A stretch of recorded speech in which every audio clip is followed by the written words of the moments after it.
Bonjour, aujourd'hui je vous parle d'un temps que les moins de 20 ans ne peuvent pas connaître, comme disait la chanson, mais ceux de ma génération ou les plus intéressés connaissent certainement Bruce Lee, qui est un acteur et un pratiquant d'arts martiaux assez incroyable. Pourquoi? Parce qu'il était assez novateur dans ses méthodes d'entraînement et surtout ouvert d'esprit pour aller chercher le meilleur de chaque méthode pour essayer de l'appliquer à la sienne. Il a d'ailleurs créé un art martial qui s'appelle le Jeet Kune Do il a révolutionné le cinéma d'action et d'arts martiaux. Cet homme a écrit deux ouvrages, il me semble, un plus philosophique qu'on appelle le Tao du Jeet Kune Do, parce que c'est un étudiant en philosophie aussi, un chinois migrant qui a quand même bouleversé les codes et puis réussi dans le monde du cinéma. Et a écrit un autre livre sur l'entraînement aussi. Là où je veux en venir, c'est quoi? C'est que cet ouvrage sur l'entraînement est illustré à un moment donné avec une photo de lui en train de courir avec son chien, puis qui expliquait que l'entraînement fait partie de la vie et aussi que la vie fait partie de l'entraînement. Et qu'il faut avoir du plaisir dans le processus. C'est là où je veux en venir, c'est qu'à un moment donné, quand on devient un pratiquant avancé, on oublie pourquoi on a commencé à s'entraîner, puis que le plaisir fait partie de la chose aussi. Mais l'avantage, quand on est discipliné comme ça et arrivé à ce niveau-là, c'est que l'entraînement fait partie de notre vie.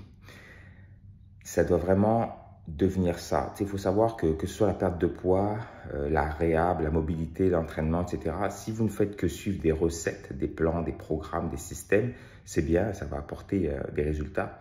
Mais c'est surtout le mindset qu'il faut changer. Ça veut dire qu'il faut que ça devienne votre nouveau mode de vie, vos nouveaux paradigmes, vos nouveaux patterns psychologiques.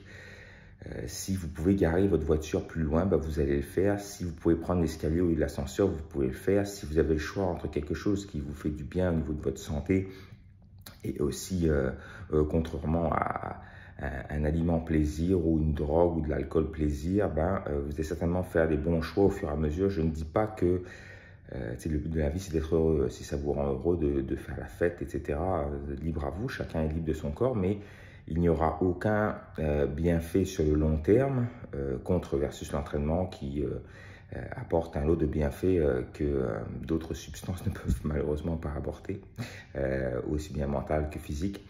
Donc, je nous invite tous à reconsidérer nos choix au quotidien pour que l'entraînement devienne notre quotidien. S'étirer devant la télé ou ne pas regarder de télé du tout, aller marcher avec son chien, aller courir quand on a 5 minutes, c'est mieux que rien. Hein. J'ai des clients comme ça qui se disent « Ah, je peux pas courir 20 minutes, 10 minutes parce que j'ai l'habitude de courir des heures. » Ben si, tu peux garer ta voiture plus loin puis aller à la course. Tu peux prendre les escaliers, tu peux aller faire ton magasinage en marchant plutôt que d'aller le faire en auto. Aller t'amuser dehors. Il y a plein de manières d'être actif dans la vie. C'est pas juste aller au gym 3 fois semaine, puis le reste de la journée d'être assis. Ça, c'est, si vous voulez mon expérience et mon retour là-dessus, c'est certainement la pire affaire à faire, car vous allez vous momifier de toute façon dans cette posture assise qui est beaucoup plus dommageable que d'aller faire des squats, mettons. Donc, j'aimerais que le monde change, mais malheureusement, vous pouvez juste changer vous-même, un individu à la fois. Le gouvernement